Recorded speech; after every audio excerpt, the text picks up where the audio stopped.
Bismillahirrahmanirrahim. Assalamualaikum warahmatullahi wabarakatuh. Alhamdulillahi wa kafa. Wassalatu wassalamu ala rasulillahil mustafa wa ala alihi wa sahbihi wa man wafa wa ba'd.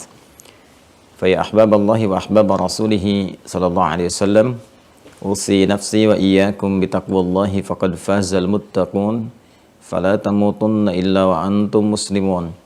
Faqala ta'ala ya ayyuhalladzina amanu taqullaha haqqa tuqatih wa la tamutunna illa wa antum muslimun.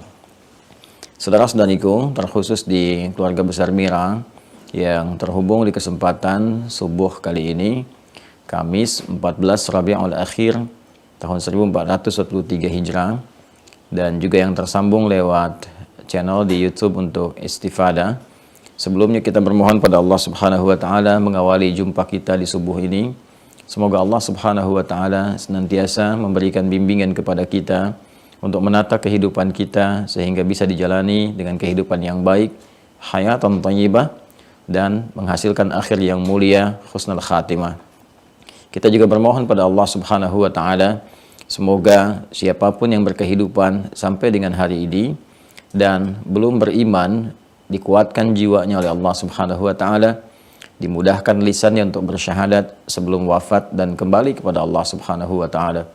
Semoga para pelaku maksiat, dan boleh jadi kita termasuk di dalamnya, diberikan sentuhan untuk bertobat sehingga dengan itu bisa kembali kepada jalan yang benar dan menata sisa kehidupan lebih baik daripada hari sebelumnya. Di hari ini kita akan mencoba mengevaluasi pertemuan-pertemuan kita untuk melakukan pengayaan dari materi-materi yang telah kita sampaikan selama 3 hari ke belakang. Kita coba tampilkan pertemuan kita di hari ini untuk memberi kesempatan pada saudara-saudari kita yang belum mengaktifkan akun dan belum bisa masuk akses ke Zoom, walaupun kesempatannya ini sangat terbuka, ruangnya juga masih luas, sehingga bisa memberikan jalan bagi saudara-saudari kita untuk mengetahui. Dan di pertemuan berikutnya untuk sesi pengayaan yang terkhusus untuk pengayaan materi Mira, ini tidak akan tertayang dengan live karena ada sesuatu pengayaan-pengayaan yang khusus ditujukan untuk pengayaan para peserta. Adapun untuk materi-materi kita tayangkan live sehingga juga di beberapa tempat bisa mengambil istifadah, manfaat-manfaat yang boleh jadi dengan itu semua menjadi pedoman terbaik untuk bisa kita jadikan patokan dan tolak ukur dalam berkehidupan. Insya Allah, sebelum kita mulai, kita ingin menyapa teman-teman sekalian, sekaligus juga baik yang di Indonesia ataupun yang di luar Indonesia, dan mengingatkan bahwa insya Allah semua bisa terhubung, ini tidak ada batas ya. Dan dalam waktu dekat kita pun akan juga bukakan kelas-kelas terbuka yang sifatnya bisa lebih berjamaah. Ya, ini terhubung satu persatu antar keluarga, satu orang. Ini kita sedang akan siapkan desain, karena di luar negeri juga boleh jadi ada pengajuan pertemuan-pertemuan yang sifatnya berjamaah. Ya, ada pengajian di negara A, negara B, negara C. Nanti kita akan coba juga membuat cabang Mira di beberapa wilayah di luar negeri, dan juga terkait dengan di Indonesia kita akan coba siapkan skemanya untuk memudahkan pembelajaran. Baik, kita akan langsung saja karena waktu kita terbatas hari ini hanya sampai jam 6 saja. Kita akan coba lakukan pengayaan dari materi-materi yang telah kita bahas bersama, baik yang terkait dengan esensi beragama, kemudian juga aspek pemahaman tentang rukun Islam, rukun iman, dan terakhir adalah pokok pemahaman pada rukun iman yang pertama, yaitu mengenal Allah Subhanahu wa taala dan segala hal yang terkait dengan cara peribadatan kepada Allah dan cara kita mengekspresikan iman dan kebertuhanan kita kepada Allah Subhanahu wa taala. Baik, saya ingin mencoba mengetahui dulu yang terhubung dengan Zoom dari yang paling jauh. Coba Mas Admin bisa disampaikan yang paling jauh dari mana adanya? Dari Aceh, Masya Allah, ada dari Aceh.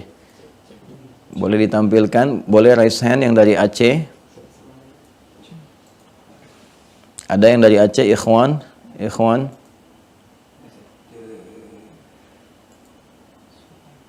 Ada. Bismillah. Siapa namanya? Cep Dedi. Cep Dedi dari Aceh atau dari Cimahi? Assalamualaikum. Baik. Antum asli dari Aceh? Kerja di Aceh. Kerja di Aceh. Baik. Asalnya dari mana? Jawa Barat? Asalnya dari Sumatera Utara. Sumatera Utara. Karena ada Cep ya. Kalau Cep itu Orang Jawa Barat. oh, orang tua Jawa Barat ya. Cep itu singkatan dari ada juga apa dari Asep. Asep, Cep gitu ya. Ai, nah itu Jawa Barat biasanya. Ya, pasti ada genealoginya dan alhamdulillah dengan semua itu merakit keindonesiaan kita lebih beragam. Dari Sumatera, dari Aceh ujungnya sampai dengan ke Papua. Semoga Allah senantiasa meridhai keberagaman di negeri kita tercinta untuk menjalin harmoni dalam kehidupan. Baik, saya panggilnya apa? Pak Acep, Pak Cecep, Pak Cep atau Pak Dedi? Baik, Pak Acep.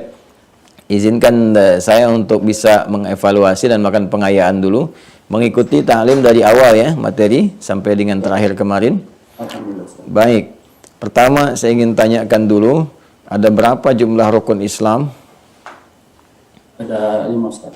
5. Dari 5 ini rukun Islam dibagi secara umum kepada berapa bagian? 2 bagian. 2 bagian, bagus sekali. Bagian pertama apa?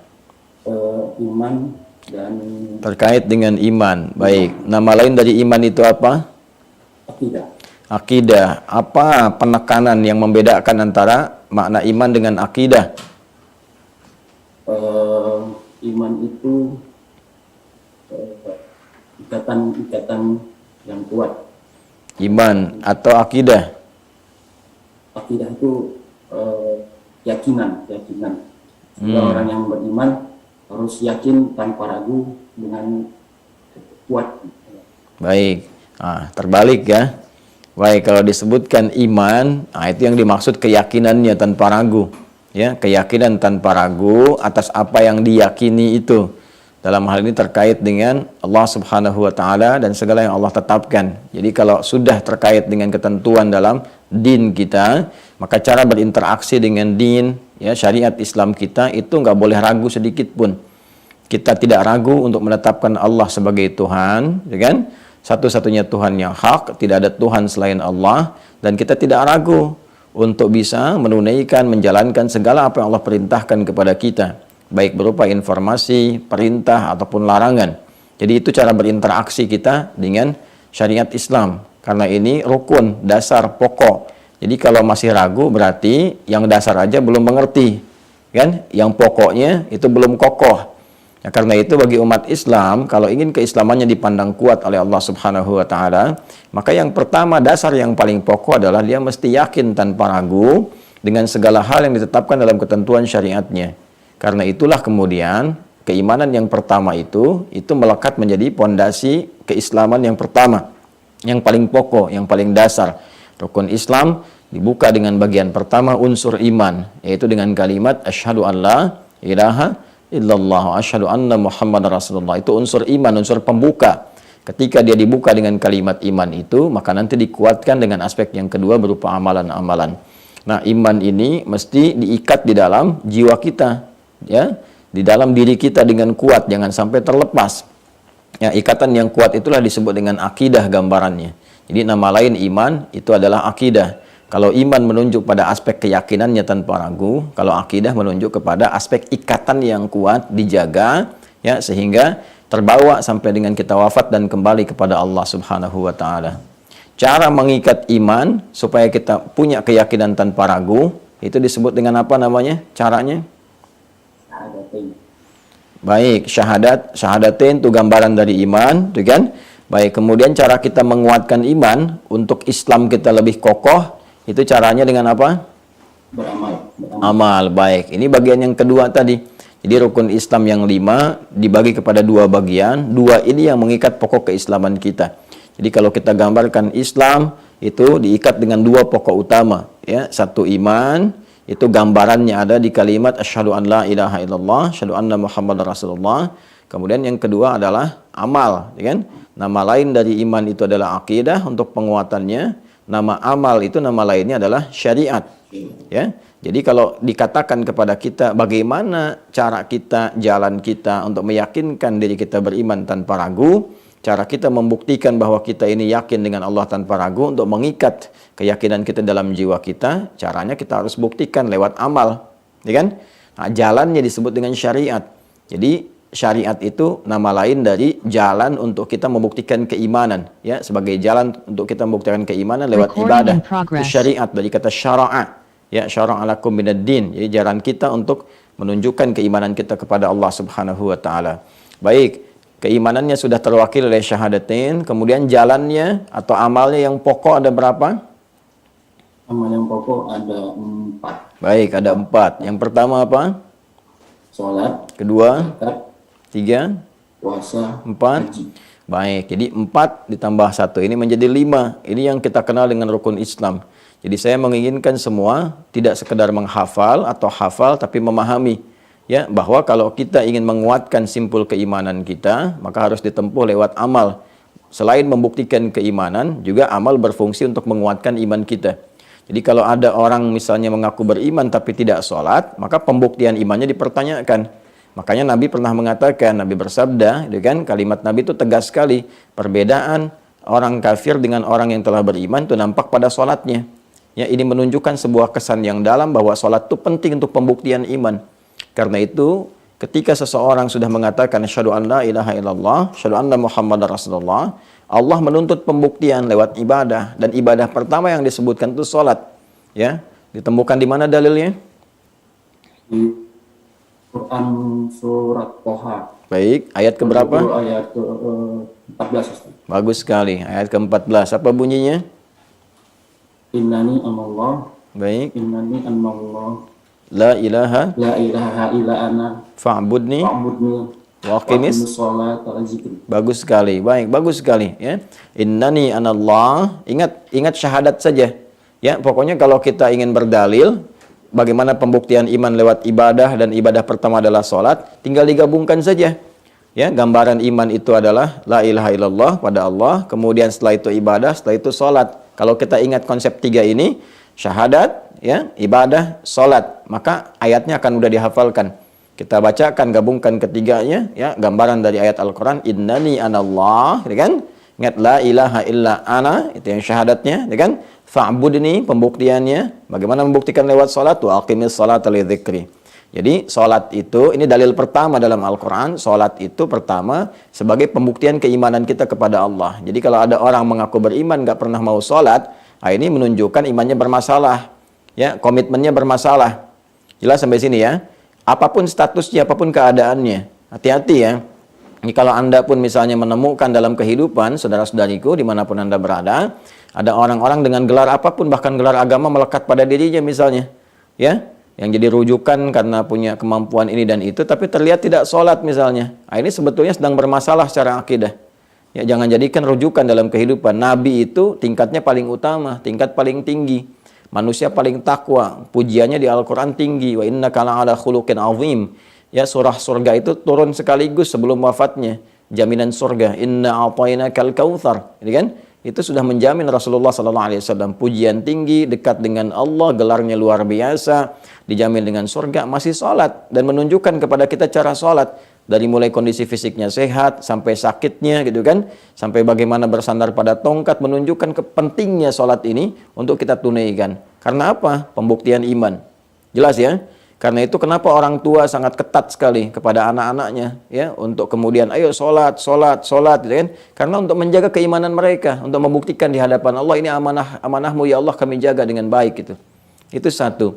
Nah, yang kedua, sholat juga selain berfungsi untuk membuktikan keimanan kita kepada Allah Subhanahu wa taala, yang kedua menjadi penguat iman, pengikat akidah simpulnya. Ya, jadi kalau orang kemudian sudah semakin nyaman menunaikan sholat, semakin khusyuk, itu akan ada terjadi perbedaan dalam imannya. Ya, akan mengikat keimanan dia lebih kuat, cahayanya lebih terang. Nuruhum yas'a baina aydihim wa bi aymanihim.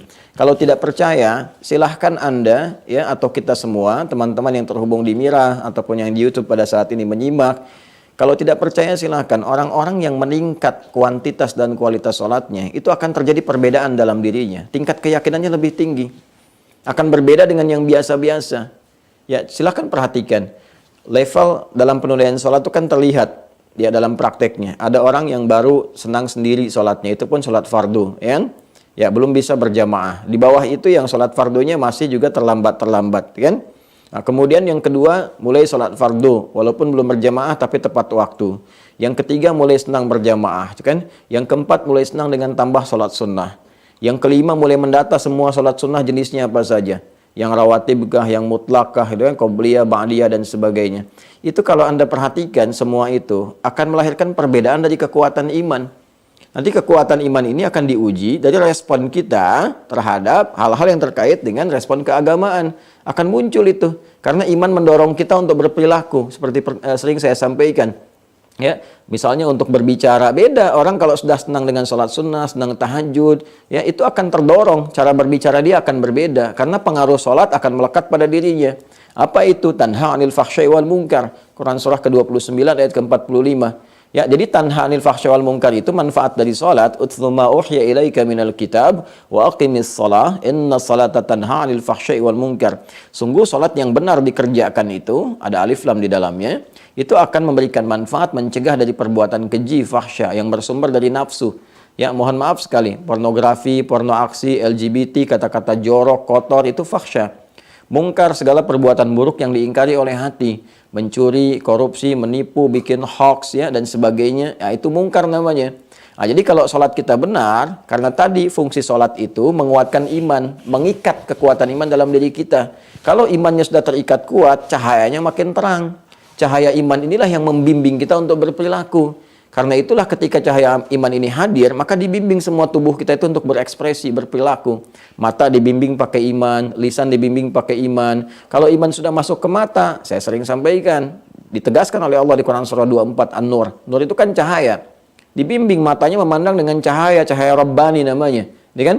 Ya, Allah membimbing pandangannya. Begitu dibimbing, wa qul lil mu'minina, imannya itu disebutkan. Katakan pada orang beriman. Ya, orang beriman itu ya ghuddu min absarihim, matanya akan dibimbing oleh Allah cara memandang. Dia ada cahaya iman hadir dalam pandangannya untuk melihat. Ini aja yang boleh dilihat, yang enggak baik palingkan, ya ghuddu min absarihim.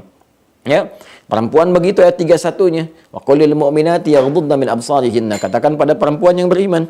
Imannya membimbing ia untuk memandang. Yang tidak baik dia akan palingkan, cahaya iman itu membimbing. Lisan juga begitu. Jadi kalau ikatan iman itu kuat, cahayanya kemudian begitu terang, dibimbing lisan. Makanya disebutkan iman dulu sebelum lisannya.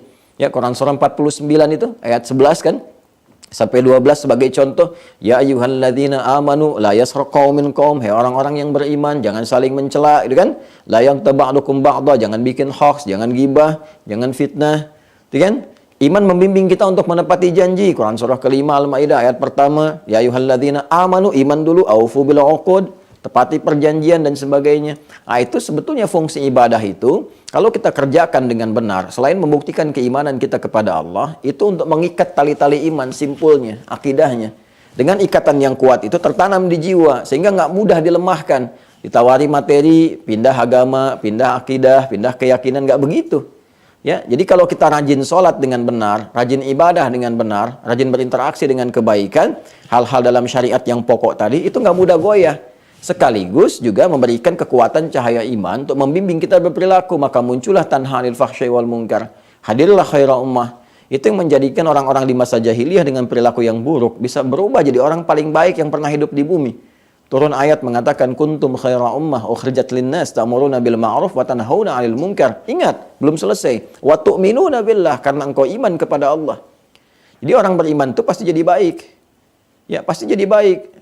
Jadi kalau ada orang kemudian beriman belum baik, nah ini persoalannya adalah mungkin di syariatnya, dia belum berlatih untuk menguatkan imannya. Ya kan? Nah, berbeda dengan kondisi saat masih misalnya belum senang dengan ibadah, ini menunjukkan cahayanya masih redup.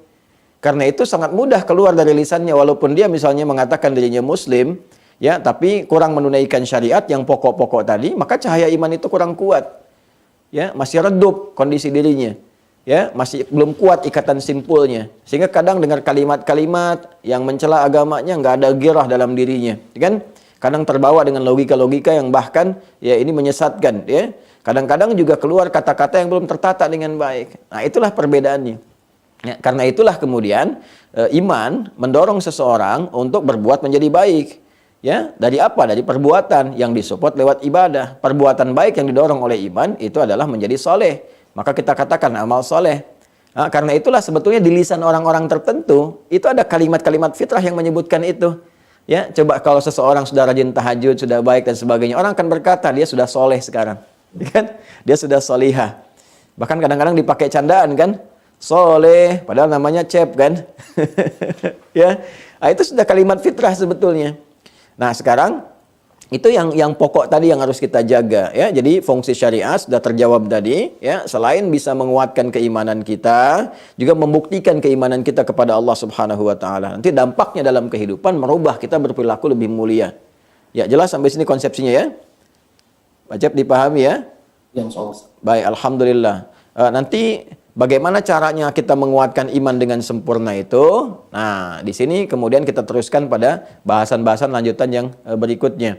Tadi sudah ada, kita dapatkan Islam disusun dengan iman dan amal. Rukunnya ada 5 dibagi 2. Ingat ya semua peserta ya, kelas Mira dibagi 2. Ada unsur iman diwakili oleh syahadat, syahadu an la ilaha illallah, syahadu anna Muhammadar Rasulullah, kan? Ada unsur pembuktian iman lewat amal atau syariat, jalan membuktikan iman. Yang pokoknya ada 4. Satu salat, yang paling pokok, paling dasar. Kemudian yang kedua adalah zakat terkait dengan harta. Karena semua orang beriman, perilakunya menunjukkan keimanan. Jadi kalau punya harta, bagaimana imannya bekerja, ya, membimbing dia untuk memanage hartanya sehingga diridhai oleh Allah. Ya. Demikian juga nanti dengan puasa, yang mencoba latihan awal menggabungkan tata kelola kehidupan kita baik sebagai diri mengendalikan nafsu juga mengelola harta. Makanya dalam puasa kan meningkat ibadah kita termasuk terkait harta, ya kan? Kita rajin berinfak, rajin sedekah dan sebagainya saat puasa, berbagi bahkan dengan makanan, pakaian dan seterusnya. Nanti gabungan puncak keseluruhannya dilatih lagi lewat haji. Maka haji langsung menggabungkan ibadah fisik dari salat, ibadah harta ya dari zakat kan, kemudian juga perjuangan-perjuangan mengendalikan nafsu yang ada pada puasa. Karena itulah haji pahalanya besar sekali karena akumulasi dari semua yang tadi ya. Nah, ini gambarannya. Baik, sekarang yang ketiga, yang terakhir pertanyaannya. Kalau kita ingin menguatkan iman dari sudut pandang kalimat asyhadu alla ilaha illallah ya, syahadat kita ingin kuat selain dengan menunaikan ibadah, maka bisa dikuatkan dengan cara apa lagi Pak Cep? Dengan la ilaha itu menafikan segala yang dipertuhankan. Baik, dari mana taunya seperti itu? Dari yang dalil surah Toha itu. Baik, Ayat yang 14. baik. Jadi untuk menguatkan iman selain dengan menunaikan syariat dengan ibadah, maka yang kedua dengan cara menambah pengetahuan. Ya kan?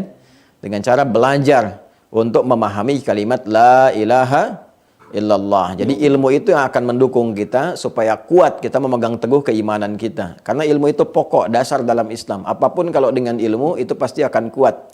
Itu penopangnya. Jadi Islam itu tidak memisahkan antara ilmu dengan amal. Karena itu ada iman dan amal menenun menjadi syariat. Ada ilmu dan amal, ya kan? Menenun menjadi kekuatan. Kekuatan dalam bersyariat. Jadi ada iman dengan amal menenun pokok keislaman, ada ilmu dan amal, ilmu dan iman menenun ya kekuatan kita untuk memegang teguh iman sekaligus memegang teguh syariat. Ya kan pernah dengar ya istilah ilmu dan amal kan? Makanya kuat antara ilmu dengan amal itu. Tapi jangan salah, bukan sekedar ilmu dengan amal saja, ilmu dengan iman juga ada. Makanya beriman ada ilmunya, beramal ada ilmunya. Baik, sekarang saya tanya, apakah Allah meminta kita beriman dengan cara dikuatkan dengan ilmu? Ya, Ustaz. Baik, apa dalilnya? Di Quran surat Muhammad ayat 19. Masya Allah. Apa bunyinya? Yang fa'lam annahu la ilaha illallah. Masya Allah. Bisa diterjemahkan? Fa'lam, maka ketahuilah bahwa tidak ada Tuhan selain Allah. Baik, fa'lam maka ketahuilah. Kalau ketahuilah itu harus ada ilmu atau tidak? Harus ada ilmu. Harus ada kan? Ketahui itu kan tahu. Tahu itu dari ilmu. Ya, fa'lam itu kalimat dari bahasa Arab, fi'il amr, kata perintah dari alima ya'lamu ilman. Tahu, fa'lam harus tahu, harus punya ilmu. Maka kamu harus mesti punya ilmu. Demikian cara menerjemahkannya. Maka kamu harus memiliki pengetahuan untuk mantap menetapkan la ilaha illallah. Tidak ada Tuhan yang layak dipertuhankan kecuali siapa? Allah. Kalau sudah punya ilmu, ilmunya kuat, ya, mantap menuhankan Allah, maka dengan itu syahadatnya juga jadi kuat. Jelas ya? Ada dalilnya itu? Yang Kalau sudah punya ilmu, ilmunya kuat, maka syahadatnya menjadi kuat dan mantap. Ada dalilnya? ada Ustaz. Ada. Di Quran surat apa? Yang surah Ali Imran ayat 18 Ustaz. Masya Allah. Ali Imran ayat 18. Betul, betul. Ya, bunyinya bagaimana? Syahidallahu annahu la ilaha illa huwa Terus? wal malaikatu wa ulul qa'iman bil qist. Masya Allah. Qa'iman bil qist. Nah, itu dalilnya.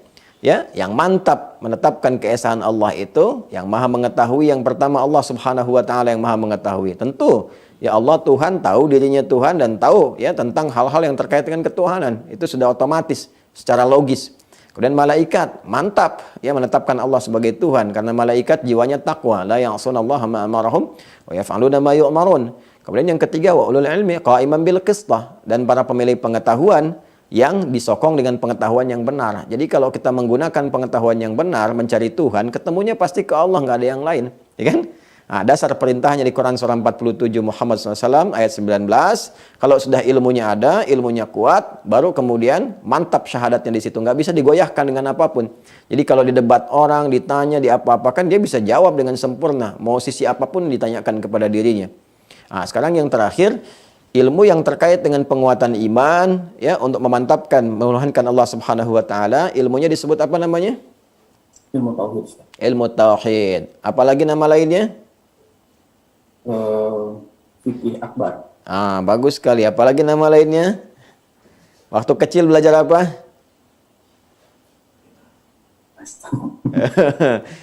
Ada pelajaran akidah akhlak, pernah dengar? Akidah nama lainnya. Baik, ilmu akidah, ilmu tauhid, dan fikul akbar. Ilmu akidah, ilmu untuk menguatkan keyakinan kita dalam jiwa, mengikat simpul-simpulnya, kan? Kemudian ilmu tauhid, ilmu untuk menjadikan semua hal yang kita kerjakan tertuju pada yang ahad, yaitu Allah Subhanahu wa taala, ya kan? Kemudian yang ketiga fikih akbar, pemahaman yang tertinggi dari semua aspek kehidupan kita dalam belajar adalah menjadikan kita terhubung dengan Allah Subhanahu wa taala. Apa profesi Anda? Auditor Ustaz. Besok Anda sudah bisa punya TPA itu. Sudah bisa ngajar tauhid ya. Jadi tolong dirangkum semua di buku yang sudah kita kirimkan itu, catat, nanti dibimbing juga dari sini. Nanti para peserta juga akan mendapatkan kiriman-kiriman file-file dari kita. Jadi supaya terukur ya intisari pembahasannya. Jadi disampaikan lagi nanti menjadi terurut. Nah, insya Allah kita akan kumpulkan menjadi buku nanti ya. Jadi nanti ada bimbingan dari ilmu tauhid terurut awal sampai akhir, terukur. Qurannya begini, hadisnya begini, dan sebagainya. Jazakallah khair, terima kasih, bagus sekali. Ya, tinggal dimantapkan, itu harus terbawa. Jadi nanti kalau ada hal-hal yang kiranya kita membutuhkan itu bisa ditampilkan dalam kehidupan dengan sangat mudah. Jazakallah khair, terima kasih Acep dari Aceh. Yang paling muda, ya, adinda kita, saya lihat tadi ada anak-anak juga yang tergabung, adik-adik kita. Siapa? Boleh angkat tangannya? Saya ingin berinteraksi dulu. Assalamualaikum. Coba yang usianya di rentang 10 sampai 20 tahun dulu. Atau ada di bawah itu? Mana Santi Mira? Itu yang pakai peci putih siapa itu? Baik, ada yang usia 10 sampai 20 tahun di rentang itu? Itu ada yang angkat tangan? Adinda Emran, Ramadan, Rayan. Baik, dari NTB silakan. Assalamualaikum. Ya, di unmute dulu. Assalamualaikum.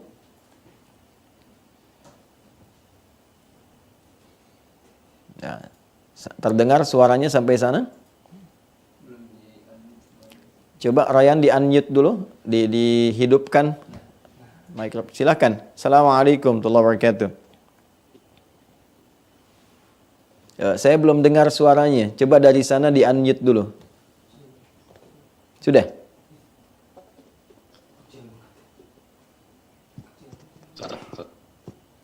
Assalamualaikum. Waalaikumsalam warahmatullahi wabarakatuh. Baik. Anda nama lengkapnya siapa? Muhammad Rayyan Ramdhani. Muhammad Rayyan Muhammad Ramdhani. Muhammad Rayyan Ramdhani, Masya Allah. Anda lahirnya di bulan Ramadan? Naam Ustaz. Baik. Berusaha untuk masuk surga lewat pintu Ar-Rayyan. Insyaallah. Baik. Menjadi umat Insya Nabi Allah. Muhammad yang baik. Ditemukan di mana nama Muhammad dalam Al-Quran? Muhammad namanya disebutkan 4 kali dalam Al-Quran. Surah ketiga Ali Imran ayat 144, surah ke-33 Al-Ahzab ayat ke-40, surah ke-47 dengan namanya Muhammad SAW ayat kedua, dan Quran surah ke-48 ya Al-Fatah di ayat ke-29. Ya, Ramadan disebutkan dalam Al-Quran di Al-Baqarah surah kedua di ayat ke-185. Ar-Rayyan disebutkan di hadis Nabi SAW riwayat Al-Bukhari di Kitabus Siyam. Ya, inna fil jannati baban yuqalu Ar-Rayyan, sungguh di surga itu ada pintu yang disebut dengan Ar-Rayyan, la yadkhuluhu illa as-shaimun, tidak akan masuk ke dalamnya kecuali orang-orang yang terbiasa menunaikan ibadah puasa. Fa idza dakhaluhu ughliqa, maka jika mereka telah masuk ke dalamnya maka ditutup pintunya secepat kilat. Maka wajib bagi Anda untuk membuktikan nama yang melekat pada diri Anda itu dengan mengikuti petunjuk Nabi Muhammad SAW, dan Anda harus punya amalan istimewa, rajin berpuasa, ya, bukan hanya menunggu bulan Ramadan. Tapi spirit Ramadan itu ditularkan dalam kehidupan, ya. Senin, Kamis puasa, Ayyamul Bid puasa, ya. Coba nanti puasa Daud, ya. Jangan sholat Daud, ya. Subuh sholat, duhur tidak, ya. Asar sholat, maghrib tidak, ya. Tidak ada, yang ada adalah puasa Daud. Rayyan, Anda kelas berapa sekarang? Kuliah atau sekolah?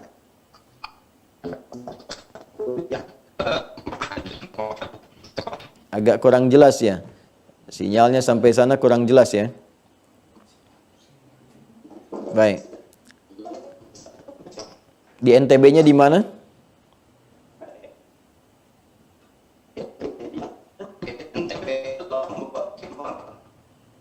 Ah, baik. Baik. Bisa disampaikan, mudah-mudahan terdengar dengan jelas. Anda kuliah atau sekolah atau bekerja? Kuliah Ustaz, kuliah. Kuliah, alhamdulillah. Kuliah di mana? Kuliah di Ma'had Islam Nahdlatul Watan. Nahdlatul Watan. Baik, semester berapa?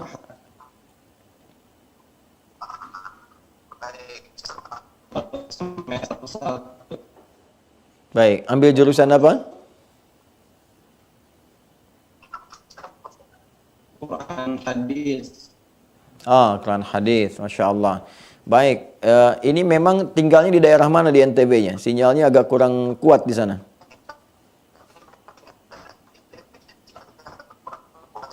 Di wilayah Baik, supaya kalau belajar bisa kuat sinyalnya begitu?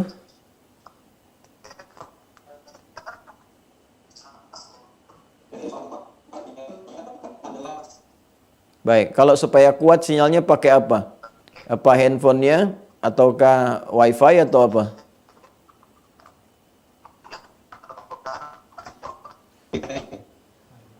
Ya?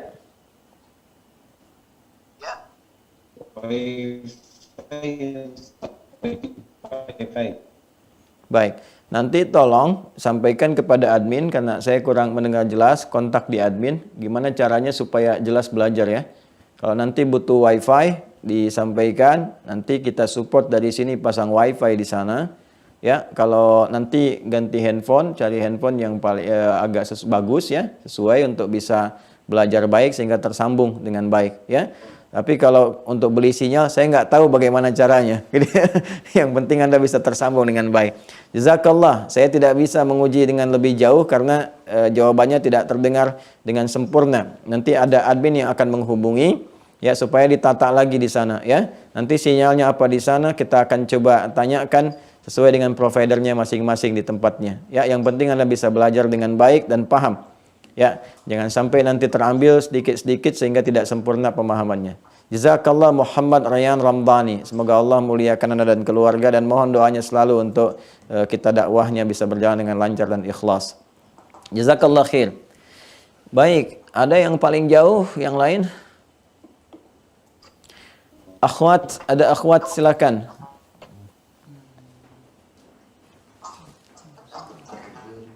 Saya sudah lepas kacamata.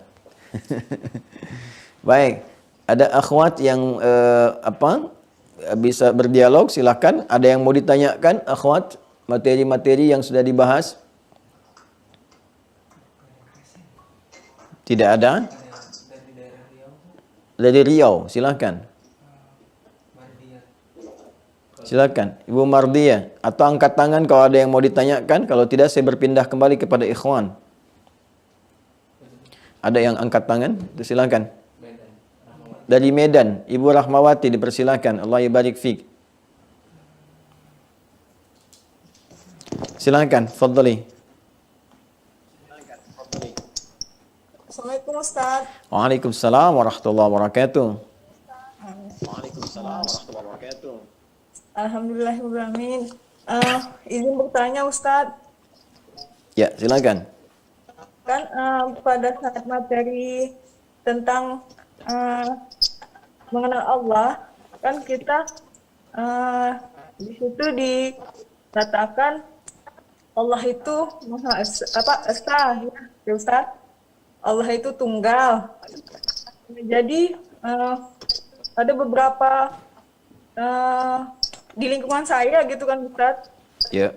Tanyakan kenapa di terjemahan Al-Quran kan Ustaz itu kan ada bacaannya yang menunjukkan ke Allah, tapi terjemahan Indonesianya di situ dibilang kami.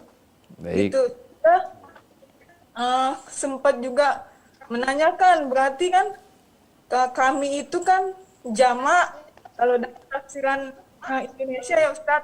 Ya. Emang saya jawab itu mungkin menggambarkan keesaan Allah, tapi saya kurang paham. Mohon penjelasannya Ustadz. Baik, jazakillah khair. Terima kasih, pertanyaan yang sangat bagus sekali. Dan semoga Allah merahmati Anda dan keluarga dan juga merahmati kita semua yang terhubung di pertemuan kali ini. Pertanyaannya sangat bagus. Saya berikan kaidah dasar terlebih dahulu. Terjemah berbeda dengan tafsir. Terjemah menyampaikan satu makna yang melekat kepada lafad secara langsung, pada katanya saja. Jadi kalau kita mendapati terjemah itu hanya menyampaikan makna dari katanya secara umum, bukan makna khusus yang melekat kepada kata yang dimaksudkan. Karena dari itu, bahkan di bahasa manapun, ketika kita akan menerjemahkan satu kata, itu selalu akan dikaitkan dengan konteks, ya, dengan makna yang terkait dengan kedalamannya, konteksnya dalam apa. Ini satu. Yang kedua, penjelasan totalnya yang disebut dengan tafsir namanya.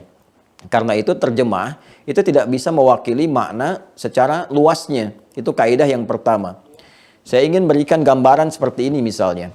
Ya, kalau kita katakan dalam bahasa Arab, saya belum masuk kepada kata ana dengan nahnu dulu ya. Saya dengan kami dulu gitu. Kita ingin katakan misalnya abun, kan? Abun. Abun itu kalau diterjemahkan itu menjadi bapak. Ya, padahal di dalam bahasa Arab dia juga bisa dilekatkan kepada kakek, ya, kepada paman, dan bentuknya aba kepada lingkungan. Nah, itu banyak di dalam Al-Qur'an, ya, seperti kita temukan misalnya di Quran surah ke-2 Al-Baqarah di ayat 133 ketika Allah Subhanahu wa taala mengisahkan tentang ujung kehidupan Nabi Yakub alaihissalam yang mengumpulkan anak-anaknya, ya, untuk memastikan keimanan mereka. Jadi kalau di penghujung itu yang dibahas bukan warisan harta, tapi warisan iman. Ya, am kuntum syuhada'a idh hadara Yaqub al-maut idh qala li banihi ma ta'buduna min ba'di qalu na'budu ilahaka wa ilaha abaika Ibrahim wa Ismaila wa Ishaqa ilaha wahida wa nahnu lahu muslimun. Itu di Al-Baqarah 133. Apakah kalian pernah menyimak, menyaksikan ketika Yakub berada di ujung hidupnya mengumpulkan anak-anaknya untuk memastikan keimanan mereka? Ini gambaran telak kepada kita bahwa orang tua itu jangan hanya memikirkan warisan harta, tapi warisan iman itu lebih kuat. Jangan-jangan nanti meninggal anaknya kaya, tapi miskin dan fakir dalam urusan iman, sehingga sengsara saat di akhirat. Lalu ditanya oleh Yakub, kalau aku meninggal nanti, ya, aku ingin pastikan siapa Tuhan kalian. Bagaimana kalian menyembahnya setelah aku meninggal nanti? Mereka mengatakan, kami pastikan wahai ayah, jangan khawatir.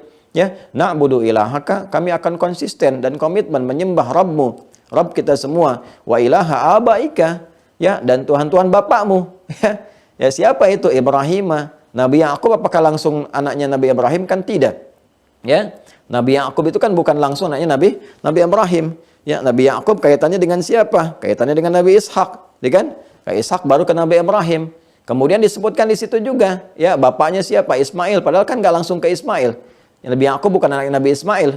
Ya, Nabi Yakub turunan dari Nabi Ishak. Ishak melahirkan Yakub. Yakub melahirkan Yusuf dan turunan ke bawahnya. Nah, jadi ini terjemahan itu kadang tidak mewakili langsung makna yang dibawanya kalau kita tidak melihat konteksnya.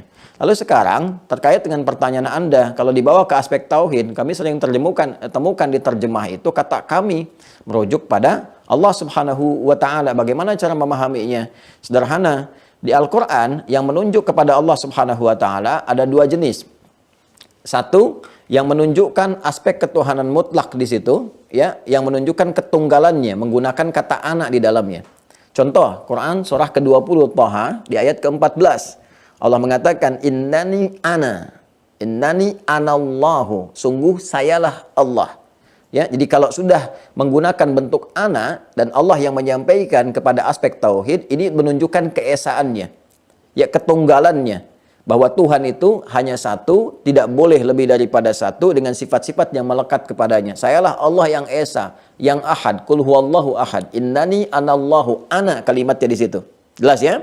Kalau menjadi objek jadi i, ya, jadi i. Fadhkuruni adzkurkum, zikirlah kepadaku, tunggal sifatnya. Al-Baqarah di ayat 152. Kalau ingin menunjuk pada keagungan Allah, ya, keagungan Allah, yang ingin menyampaikan informasi yang sangat agung, yang sangat tinggi, saking agungnya, saking tingginya informasi itu, maka Allah menampilkan keagungannya untuk menggambarkan bahwa informasi ini begitu tinggi nilainya, begitu banyak pahalanya.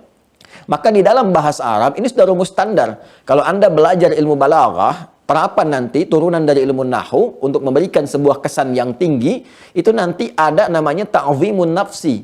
Ya, untuk menunjukkan ta'zimus sya'ni. Ta'bir bi ta'zimin nafsi lidilalati ala ta'zimis sya'ni. Mengungkapkan dengan bentuk keagungan zat untuk menunjukkan hebatnya, dahsyatnya informasi yang disampaikan. Maka cara mengungkapkannya dengan menggunakan kata nahnu. Ya, nahnu atau turunannya menggunakan taukid inna. Kalau kita pakai terjemah biasa, nahnu diterjemahkan dengan kami.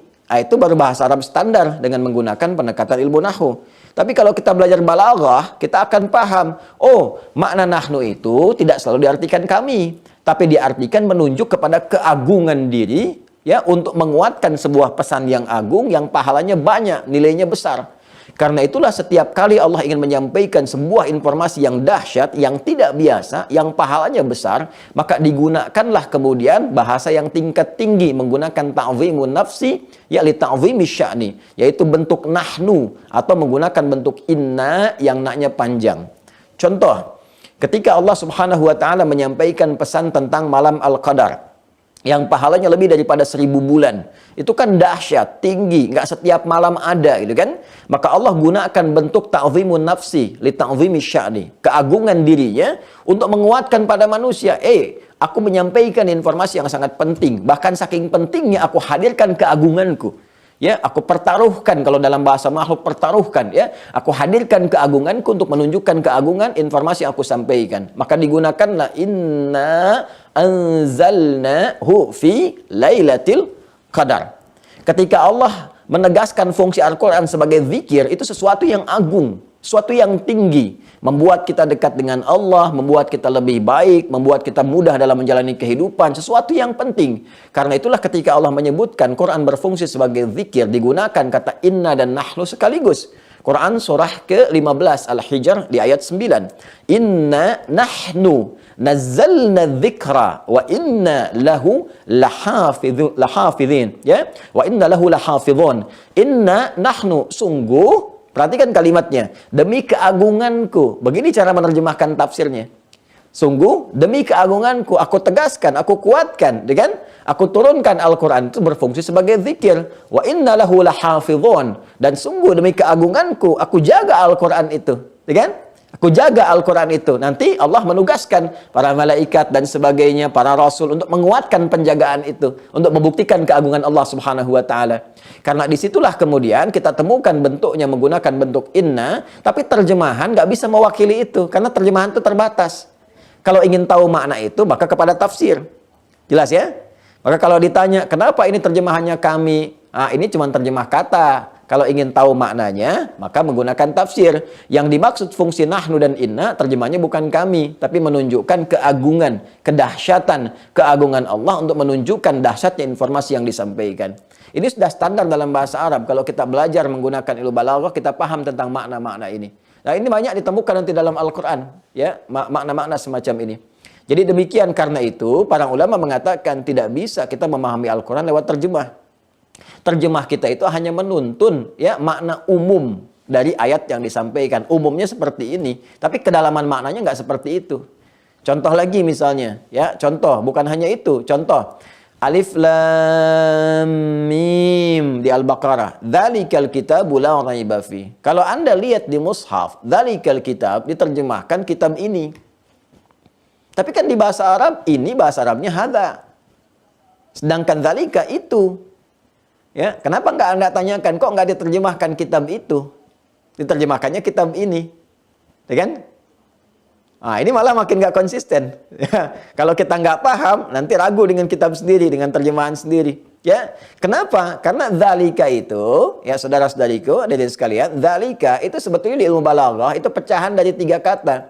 Dza-nya menunjuk hadza, lamnya lamul bu'di, kafnya kaful khitab. Ya, yang diajak untuk bicara. Jadi ketika Quran diturunkan, banyak yang menuduh Nabi SAW bahwa Quran itu rekayasa Nabi. Nabi seorang penyihir, Nabi seorang penyair. Al-Quran tidak otentik, gitu kan? Itu sudah 15 abad yang lalu. Kalau ada sekarang yang ikut-ikutan itu terlambat. Itu genealoginya Abu Jahal dan kawan-kawan tuh, terlambat itu. Maka turun ayat membantah itu semua. Ya, kitab ini Al-Quran yang diturunkan kepada Muhammad SAW jauh lamul bu'li, jauh dari apa yang kamu bayangkan, yang kamu imajinasikan, jauh dari apa yang engkau tuduhkan. Kaknya kaful khitab. Ya, jadi dzalika itu sudah punya 3 arti sendiri.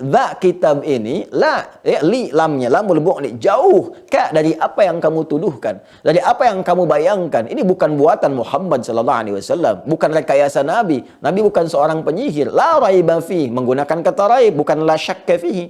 Kalau syakka cuma ragu, kalau raib ragu dan nuduh.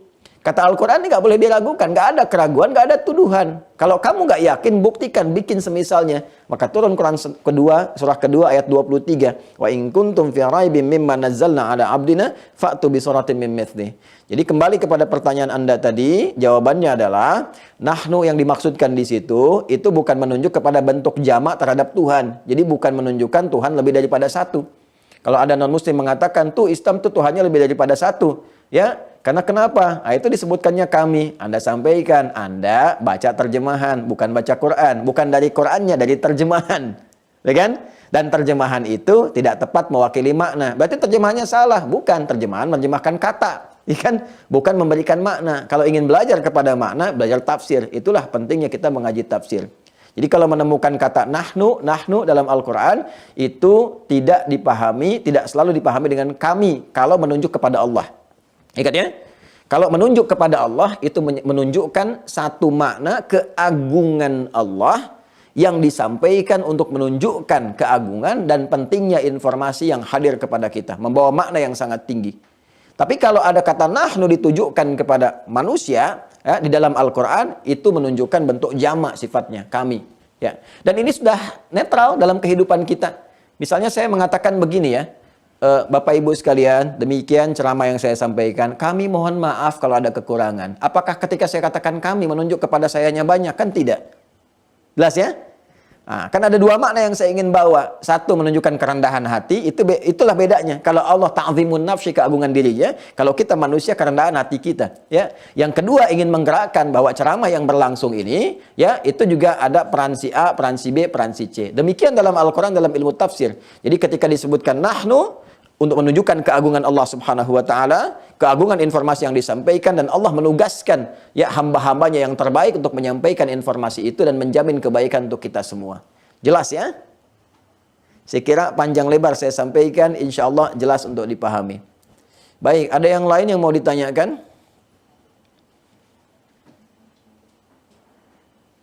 Fadal. Ada yang dari luar negeri? Oh, tidak ada. Baik, yang di dalam negeri, tadi Sumatera, Aceh sudah. Boleh silahkan bergeser.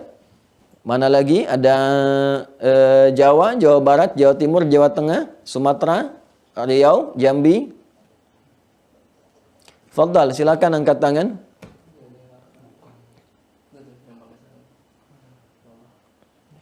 Baik, silakan. Ikhwan kembali, ada ikhwan atau akhwat silakan. Pertanyaan terakhir karena kita hanya berhenti di jam 6.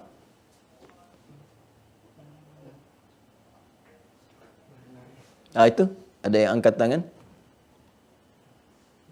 Fadal, fadal. Silakan, Mas.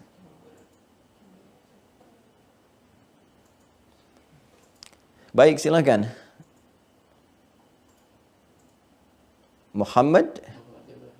Muhammad Yoga. Udah pernah ya? Sudah pernah. Yang lain, yang belum dulu. Nah, sudah ada catatan di dalam admin, sudah pernah bertanya. Ya, malaikat juga sudah catat itu. Fadal, ada lagi? Kalau tidak ada, saya akan cukupkan dengan bertanya. Baik, itu yang bawah. Saya lihat ada angkat tangan. Baik, silakan diklik aja Mas, langsung klik. Yang ada aja angkat tangan. Nah, klik.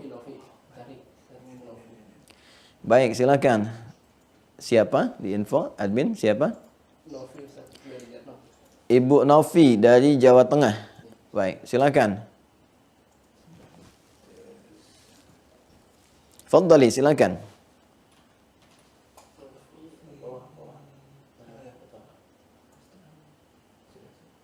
Silakan. Assalamualaikum. Baik. Silakan. Ibu dari mana Jawa Tengahnya? Dari Purwokerto, Ustaz. Purwokerto. Baik, silakan. Nah, untuk pembahasan tentang pemahaman akidah. Boleh kemarin, sedikit Ustaz. dikeraskan suaranya, mohon maaf. Oh iya, Ustaz. Sebentar, Ustaz. Begini, Ustaz. Mengenai keimanan kita terhadap mengimani bahwasanya kitab Al-Quran itu adalah, kita meyakini bahwa Al-Quran itu satu kebenaran yang disampaikan Allah, kebenaran dari Allah yang disampaikan melalui Rasulullah SAW. Kita meyakini itu ya Ustaz. Kemudian kita pahami bahwasanya Al-Quran itu selalu mengikuti perkembangan zaman. Kita meyakini bahwasanya Al-Quran itu membawa nilai-nilai kebenaran yang selalu terikut dengan perkembangan zaman. Artinya segala sesuatu yang ada di dalam Al-Quran dengan keterbatasan ilmu yang kita miliki, seperti yang Ustaz sampaikan, kita yakini saja dulu secara keimanan, karena secara akal kita mungkin tidak mampu menerjemahkan, oh ini keterbatasan akal kita tidak bisa langsung menerima apa yang disampaikan dalam Al-Quran. Kita tidak sampai itu, Ustaz, intinya tidak sampai dengan akal kita ketika Allah memberikan satu perintah. Nah, kadang Baik, pertanyaannya. ada pertanyaan di sekitar saya menanyakan bagaimana kita untuk meyakini bahwa Al-Quran itu memang dapat mengikuti perkembangan zaman itu, Ustaz. Memberikan penjelasan, kan kalau saya menjelaskan, kalau memang kita belum mampu meyakini, belum mampu menerjemahkan seperti tadi ayat-ayat dalam Al-Quran karena keterbatasan ilmu kita tidak mengetahui bahasa Arab dengan benar, yakini saja dulu ketika Allah perintahkan sudah kita jalankan. Boleh berikan contoh kepada saya, apa yang tidak diliputi Al-Quran dalam perkembangan zaman? Problemnya di mana? Misalnya gini, gimana ya? Untuk ketika Allah memerintahkan bahwasanya sholat, katakanlah masalah sholat saja ya, Tat. Ya. Allah perintahkan bahwasanya dengan sholat itu akan membuat diri kita menjadi lebih baik, walaupun mungkin kondisinya belum baik. Dia masih katakanlah masih malas mengerjakan sholat, masih belum yakin kalau sholat itu dapat membimbing. Apa hubungannya dengan perkembangan zaman? membimbing dirinya menjadi lebih baik. Begini, ketika seseorang itu telah melaksanakan sholat, meyakini sholat itu sebagai satu perintah Allah yang harus dilakukan, maka kemajuan teknologi yang seperti apapun dapat membuat dirinya mempunyai menjadikan rem sehingga dia tidak menjadi salah dalam langkah. Baik, baik. Terima kasih, Bu. Saya coba jawab pelan-pelan. Bismillahirrahmanirrahim. Yang pertama, semoga Allah memberikan bimbingan kepada kita untuk memahami tuntunan agama dengan baik dan benar, dan mengamalkan dalam kehidupan, dan melindungi kita semua dari hal-hal yang bisa melemahkan akidah kita dalam kehidupan kita. Baik, yang pertama, sebetulnya ini problemnya cukup banyak ya, yang disampaikan tadi, karena ada kaitan-kaitan nanti dengan aspek logika, pemahaman kepada Al-Quran, dan itu bahasanya nanti di level yang ketiga, karena kita baru masuk level pertama dari rukun iman, dari 6 itu kan kita baru masuk al-ma'rifatu billah, mengenal Allah. Sedangkan kitab-kitab yang Ibu tanyakan nanti ada di level yang ketiga, itu kan setelah malaikat, kitab-kitab. Namun ada korelasi yang penting juga diuraikan dari pembahasan ini. Saya ingin pecah dulu. Pertama, kalimatnya disempurnakan dulu. Jadi bukan Al-Quran mengikuti perkembangan zaman, bukan. Al-Quran meliputi segala perubahan yang ada pada zaman. Ya, meliputi, bukan mengikuti. Nanti kalau zamannya begini, Quran ikut. Zaman begini, Quran ikut. Tidak, padahal Al-Quran itu pedoman kehidupan. Sampai kapanpun, zaman akan mengacu pedoman hidupnya itu pada Al-Quran. Sampai kapanpun. Dan sampai sekarang sudah 15 abad. Ya, selalu sesuai dengan pedoman kehidupan kita. Apa yang tidak sesuai? Ya, karena itu kalau ada yang bertanya, apakah Al-Quran tidak mengikuti perkembangan zaman? Balik bertanya. Zaman apa yang dimaksudkan? Perkembangan apa yang tidak ada kemudian pedomannya dalam Al-Quran? Penjelasannya dalam hadis. Nggak akan kita temukan. Di antara keunggulan yang membuktikan kebenaran dari salah Islam itu, setiap pertanyaan selalu ada jawaban dalam Islam. Selalu ada jawaban. Anda tanya masalah apa saja, ada jawabannya. Nggak ada pertanyaan yang nggak ada jawabannya dalam Islam. Semua hal yang terkait dengan perubahan-perubahan ada dalilnya bahkan. Ya, dulu nggak ada kita temukan misalnya hal-hal yang terkait dengan apa yang kita dapati sekarang. Hukum sholat di atas pesawat, gimana caranya? Ada dalilnya. Ya, ada pendekatannya, ada solusinya. Jauh-jauh hari Allah sudah sampaikan. Hukum sholat ketika tidak mengetahui arah kiblat, bagaimana caranya? Itu kan? Kemudian juga ada yang terkait dengan aspek misalnya perkembangan di kedokteran. Ya, sekarang ada transplantasi jantung, hukum donor darah misalnya. Ya, bahkan bayi tabung dan sebagainya. Itu ada jawaban-jawabannya. Jadi semua zaman mau berkembang apapun, teknologi berubah seperti apapun, tetap hukum itu akan ada. Bukan menyesuaikan, karena sudah ada pedoman, sudah ada bimbingan. Persoalannya barangkali belum mengetahui. Ya, karena manusia itu hanya menyampaikan apa yang diketahui. Karena itulah ketika kita belum mengetahui, Quran mengajarkan. Fas'alu ahla dzikri in kuntum la ta'lamun. Tanyakan kepada yang ingat, tanyakan kepada yang mengerti, tanyakan kepada yang tahu. Wala taqfu ma laysa laka bihi ilmun inna sam'a wal basara wal fuada kullu ulaika kana anhu mas'ula. Jangan ikuti segala hal yang belum jelas dasar pengetahuannya. Jadi kalau kita menyikapi dunia, ya menyikapi dunia perkembangan digital macam-macam, tidak tahu kita bertanya, agama pun seperti itu. Saya nggak tahu fungsi handphone ini seperti apa, kan kita tanya pada yang paham handphone, gimana fungsinya, ya kan? Gimana supaya bisa online? Agama juga begitu. Jadi yang pertama kita koreksi terlebih dahulu. Jadi bukan Al-Quran mengikuti zaman, ya, tapi zaman melihat pedoman dalam berkehidupan berdasarkan petunjuk Al-Quran. Karena Allah yang menciptakan zaman, Allah yang menciptakan tempat, Allah menciptakan ruang dan waktu dan semua kegiatan aktivitas kita. Karena itulah Allah menciptakan kita semua dengan memberikan petunjuk pedoman berkehidupan lewat firman-Nya, ada di Al-Quran. Jadi nggak mungkin Al-Quran nggak relevan dengan kehidupan kita, akan selalu relevan. Ya, buktinya sampai sekarang nggak tergoyahkan. Banyak usaha untuk meruntuhkan Al-Quran sampai sekarang nggak bisa. Udah 15 abad. Karena selalu akan sesuai. Karena meliputi zamannya. Itu bagian yang pertama. Bagian yang kedua, tadi tidak bisa dijelaskan. Di sisi apa perkembangan zaman yang nggak bisa direspon oleh tuntunan Al-Quran. Diberi contoh kepada sholat. Sholat kaitan dengan ketenangan. Sebetulnya nggak ada relevansinya antara ketenangan yang dihadirkan dalam sholat dengan perkembangan zaman. Mau zaman berkembang, mau tidak berkembang, tetap sholat memberikan pengaruh pada kehidupan. Dengan ketenangan, dengan kenyamanan. Toh dulu belum ada Google, orang sholat tenang. Kan? Sekarang ada Google, orang sholat tenang juga. Ya, jadi kalau orang kemudian sholat belum tenang, persoalannya bukan zamannya berubah, persoalannya sholatnya belum baik. Kenapa si A kemudian sholatnya bisa baik dan tenang, si B belum tenang? Bukan karena zamannya berubah, teknologinya maju. Karena persoalannya, cara menunaikan sholatnya belum seperti yang diajarkan oleh Nabi SAW atau sesuai dengan petunjuk-petunjuk Al-Quran. Sekarang kalau kita bicara yang lainnya lagi, Ustadz, Kan fungsi sholat itu menenangkan hati, ya kan? Menenangkan jiwa. Sekarang kalau kemudian ada orang-orang yang sudah bisa menenangkan dengan teknologi, untuk apa sholat lagi? Justru dipertanyakan yang kedua, dia beriman atau tidak? Kan tadi saya katakan fungsi sholat di awal itu, di awal pembahasan kita, itu yang pertama kali membuktikan keimanan kita kepada Allah. Ya, ini bukan perkara-perkara duniawi, masalah sholat tuh. Yang pertama kali adalah membuktikan keimanan kita kepada Allah. Nanti dampak dari iman itu Allah berikan segala kebutuhan-kebutuhan yang menjamin kemudahan, ketenangan hidup kita. Ya, berupa dampaknya, berupa feedbacknya. Tapi fungsi yang pertama membuktikan keimanan kita kepada Allah Subhanahu wa taala. Dalilnya Quran surah ke-20 ayat ke-14. Innani anallahu la ilaha illa ana fa'budni wa aqimis salata li dzikri. Nabi mengatakan beda antara orang beriman dengan yang belum beriman, mukmin dengan kafir terletak pada salatnya. Jadi menunaikan sholat bukan hanya sekedar perkara menenangkan jiwa, tapi membuktikan keimanan. Jadi kalau ada orang memilih dengan teknologi untuk menenangkan hatinya dan meninggalkan sholat, ini menunjukkan imannya bermasalah. Ya kan? Imannya bermasalah. Ya, dia nggak bisa pulang bawa teknologi menghadap Allah. Kenapa kamu nggak sholat? Sudah ada Google ya Allah. Jadi apa yang akan dipertanggungjawabkan di hadapan Allah Subhanahu Wa Taala? Ini perkara iman dulu.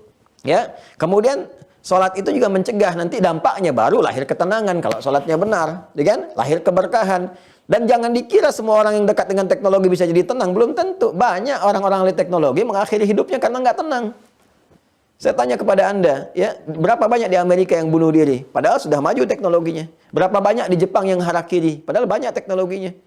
Ya, saya setahun sekali di masa di luar pandemi mengunjungi Jepang. Setiap datang, itu hampir setiap datang, setiap hari ditemukan bunuh diri. Padahal teknologi maju, ada Shinkansen, kereta cepat dan sebagainya, disiplinnya tinggi. Ya, tapi tingkat stresnya juga tinggi. Betapa banyak di Korea gitu kan, yang juga melakukan tindakan-tindakan yang serupa. Atau ada orang-orang yang sudah sedemikian maju, pilihannya cuma nanam cabai, nanam kangkung. Apa? Untuk menenangkan diri. Itu bos-bos teknologi, Bill Gates dan sebagainya. Ya, Jeff Bezos, ada Elon Musk dan seterusnya. Apa Anda pikir mereka tenang? Belum tentu tenang itu. Makanya di antara mereka ada yang filantropis, ada yang menenangkan diri sampai ke angkasa. Saking nggak ketemunya bagaimana cara menenangkan diri itu. Ya, sampai naik ke ruang angkasa hanya untuk nyari ketenangan. Anda bayangkan. Sampai mereka keliling dunia cari ketenangan. Dulu kan Bill Gates waktu masih nikah sama nyatu sama Melinda Gates, ya sebelum mereka berpisah, itu kan sampai jalan-jalan filantropis, datang ke Bali, datang ke negeri, datang ke Afrika. Apa? Nyari ketenangan. Kita dikasih ketenangan. Ya, 5 waktu dalam sehari, 17 rakaat. Gak harus naik ke angkasa. Dan di situ masih kita mengatakan kita butuh teknologi untuk menenangkan. Ya kan? Nah, ini sesuatu yang secara akal pun itu gak bisa dipahami gitu. Nah, Allah kasih ketenangan, kedamaian. Karena itu Allah menyampaikan di Quran. Ala bidzikrillahi tatma'innul qulub. Yakinkan pada jiwamu, ketenangan yang hakiki itu diperoleh lewat zikir. Di antara zikir itu salat. Quran surah ke-20 ayat 14. Wa aqimis salata li dzikri. Jadi ada ketenangan hakiki disebut dengan tumakninah. Ya, tumakninah ini hanya diraih lewat ibadah. Itma'anna yatma'innu itmi'nanan tumakninatan. Makanya saat sholat kita tumakninah. Tumakninah dalam ruku, tumakninah dalam sujud. Nah, tumakninah dalam sholat itu akan memberikan auranya yang luas saat kita berkehidupan. Makanya dampak dari sholat itu akan melahirkan pribadi yang tenang, ya, yang nyaman. Karena cahaya imannya memberikan pengaruh kepada dirinya.